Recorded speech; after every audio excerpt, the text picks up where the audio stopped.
जैसा कि पिछले वीडियो में आपने देखा था कि हम चंडीगढ़ से चले थे और यहाँ मध्य प्रदेश के छतरपुर डिस्ट्रिक्ट के अंदर यहाँ ये छतरपुर रेलवे स्टेशन है, यहाँ पहुँचे थे। ये छतरपुर रेलवे स्टेशन का बाहर का व्यू है। और अभी हम यहाँ से ऑटो लेंगे क्योंकि यहाँ से शेयरिंग ऑटो चलते हैं और 50 रुपये पर पर्सन ये लेते हैं। ये हमें पहुँचाएँगे बागेश्वर धाम। यहाँ अगर हम छतरपुर से बात करें, छतरपुर रेलवे स्टेशन से, तो ऑलमोस्ट हमें ऑटो पे 45 मिनट्स लग जाएंगे क्योंकि यहाँ से छतरपुर रेलवे स्टेशन से बागेश्वर धाम जो है वो 26 किलोमीटर के डिस्टेंस पे है। और यहाँ छतरपुर से जो नेक्स्ट रेलवे स्टेशन है खजुराहो, यहाँ तक ये वंदे भारत ट्रेन जाती है और वहाँ लास्ट स्टेशन है ये। और वहाँ से अगर हम बागेश्वर धाम का डिस्टेंस देखें तो 24 किलोमीटर का डिस्टेंस है।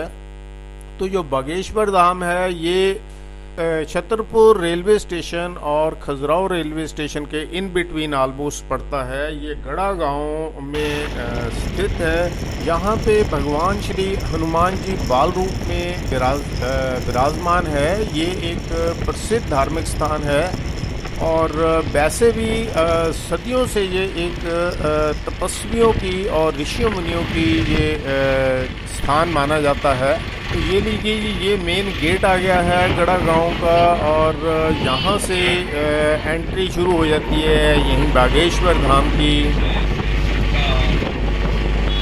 और ये जो रोड जा रही है, क्योंकि ये जो रोड जा रही है ये सिर्फ बागेश्वर धाम के लिए जा रही है और ये गेट लगा हुआ था। इसी गेट से अगर हम थोड़ा सा लेफ़्ट साइड को आगे रोड निकलती है वहाँ चले जाते तो बड़ा गांव को चले जाते और हम गेट से अंदर आ गए हैं। तो ये सीधी रोड बागेश्वर धाम के लिए ही जाती है।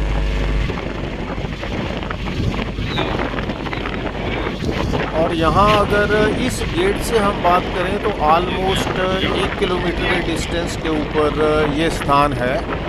और स्थान से थोड़ा सा पहले ही इन्होंने बैरिकेड वगैरह लगाए हुए हैं। कई बार रश ज़्यादा होता तो ऑटो वगैरह को थोड़ा बाहर ही रोक देते हैं और रश कम हो तो वो बैरिकेड खोल देते हैं, थोड़ा और आगे तक जाने देते हैं। तो ये देखिए ये स्टार्ट हो गई है जगह का। यहाँ पे ये जो आसपास दुकानें वगैरह है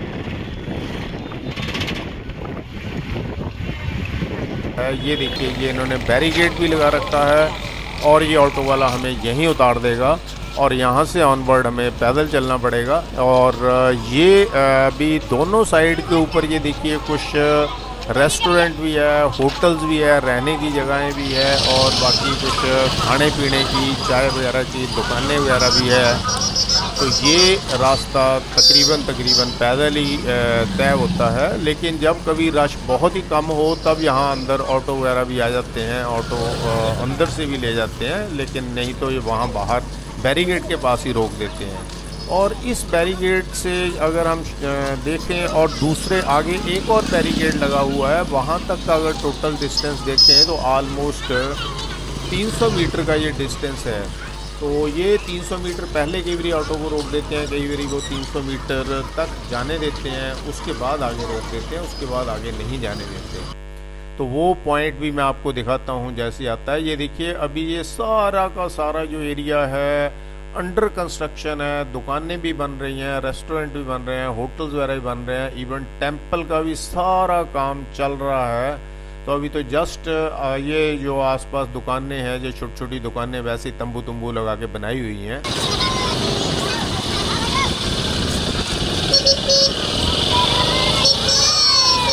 ये देखिए ये ऑटो वगैरह यहाँ पे भी घूम रहे हैं क्योंकि ये नेक्स्ट बैरिकेड जो आ रहा है उससे पहले तक अलाउड होते हैं कई बारी, और लेकिन नेक्स्ट बैरिकेड के बाद ये अलाउड नहीं है। ये वो एरिया आ गया है जी बैरिकेड का। तो जिस बैरिकेड पे हम उतरे थे वहाँ से लेके इस बैरिकेड तक का जो टोटल डिस्टेंस है वो 300 मीटर है। और इस बैरिकेड के बाद आगे आपको कोई ऑटो वगैरह दिखाई नहीं देगा, यहाँ पे टोटल पैदल यात्रा ही होगी। और जब हम यहाँ से चलते हैं तो आगे ऑलमोस्ट 200 मीटर और चलने के बाद एक और बैरिकेड आता है और वो वहाँ पे मंदिर का वो बिल्कुल प्रवेश द्वार आ जाता है। वहाँ से आगे सारी मिठाई वगैरह की दुकानें प्रसाद की दुकानें वगैरह है, और इससे पहले ये बाकी सारे खाने पीने का सामान है, चाय पानी की दुकानें हैं, रहने का इंतज़ाम है सारा ही। तो ये पूरे का पूरा व्यू आप इंजॉय कीजिए। बागेश्वर धाम का ये एरिया है। बागेश्वर धाम पहुंच चुके हैं हम लोग।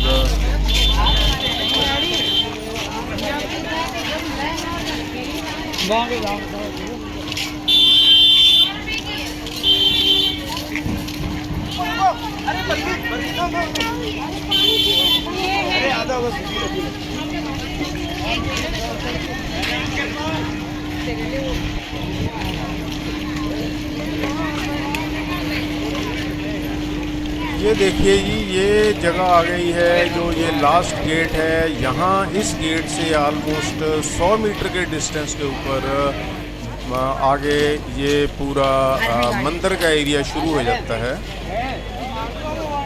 और ये देखिए, ये सारी जूस की दुकानें, रेस्टोरेंट है, ढाबे हैं, चाय पानी की दुकानें, खाने पीने की दुकानें, और ये मेन गेट आ गया है। और यहाँ से भी अगर कोई दाएं बाएं से घूम के भी ऑटो वगैरह आ जाए तब भी इस गेट से अंदर नहीं जा सकता।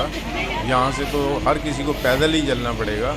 तो ये दोनों साइड के ऊपर पूरी मिठाई वगैरह की दुकानें हैं, फूलों की दुकानें हैं और स्वीट्स की दुकानें हैं। तो यहाँ से प्रसाद वगैरह जो भी लेना होगा बंदा ये ले लेता है। और यहाँ से तकरीबन 100 मीटर के डिस्टेंस के ऊपर ये पूरा मंदिर का एरिया जाता है।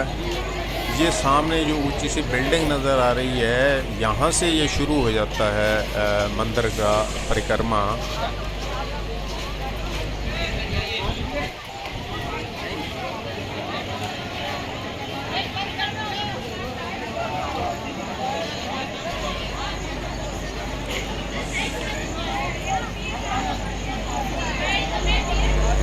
तो ये आज आप लोग बागेश्वर धाम देखिए पहुंच चुके हैं। तो दर्शन कीजिए बागेश्वर धाम एरिया के और मंदिर के और मंदिर परिसर के सारे ही।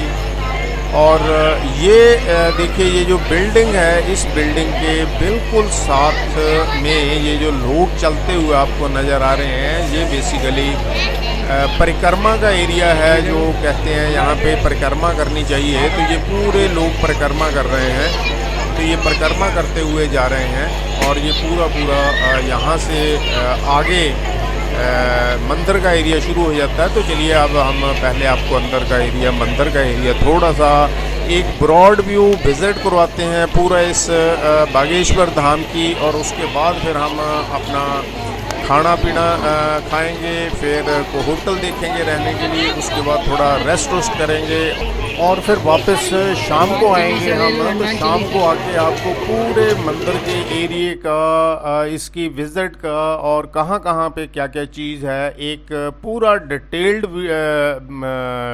वीडियो बनाएंगे। उसके अंदर आपको पूरा डिटेल डिस्कशन करेंगे हम इस एरिए की।